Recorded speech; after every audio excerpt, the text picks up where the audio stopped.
Assalamu alaikum wa rahmatullahi wa barakatuh. You're now with Amir Khalil Abdullahi and Imam Naeem Abdullah, and we're going to explain briefly why we began the fast of Ramadan 1432 on August 3rd, 2011, as opposed to most of the Muslims who began on August 1st, 2011. Inshallah. Wa alaikum salam wa rahmatullahi wa barakatuh. Basically, Nur Uz Zamaan Institute began their fast on Wednesday. We went to look for the moon on Tuesday evening, in accordance with the sunnah. On Monday evening, in accordance with the sunnah of the Prophet sallallahu alaihi wasallam, with his command, fast when you see it and break when you see it.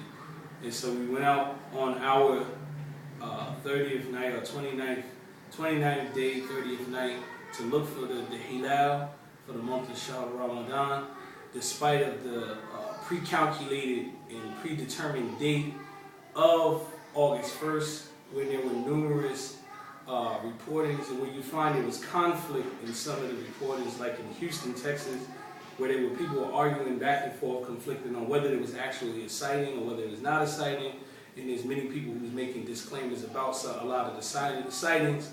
But we acted in accordance with that, and then also, not to hog up all the spotlight, but maybe Imams Naeem can elaborate on the hadith of Qurayb, dealing with Syria, and why we took that position as well, inshallah, locally.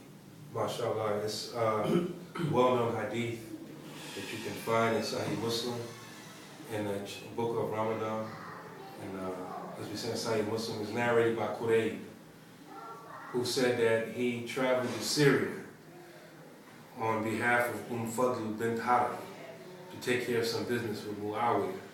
And when he got there, he, along with the rest of the Muslims of Syria, saw the moon of Ramadan on Friday. And so he began fasting with them.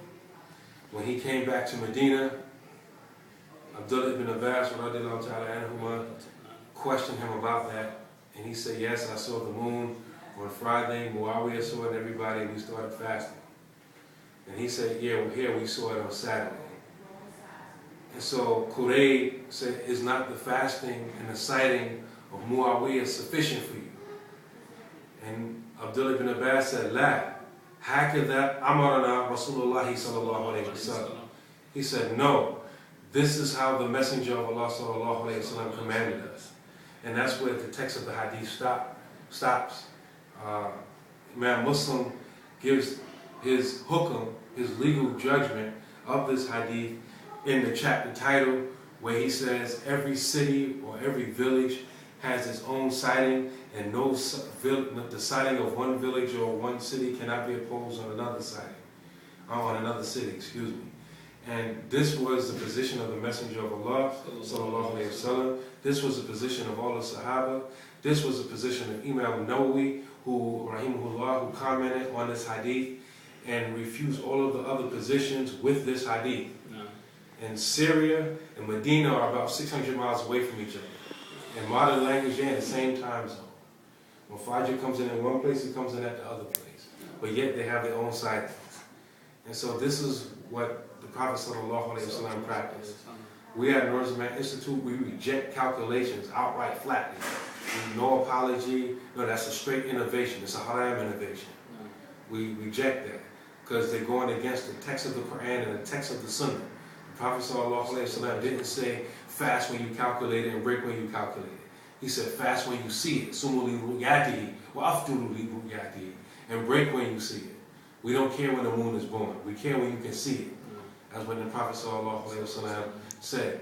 As far as following Saudi and following Egypt and following these other countries, or even following cities in the United States far away, claiming that we have the same matlaq, the same horizon.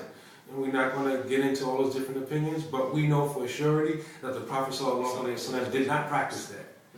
When he was alive, Mecca and Medina were on two different calendars, even though he had the ability to unify them, but he didn't.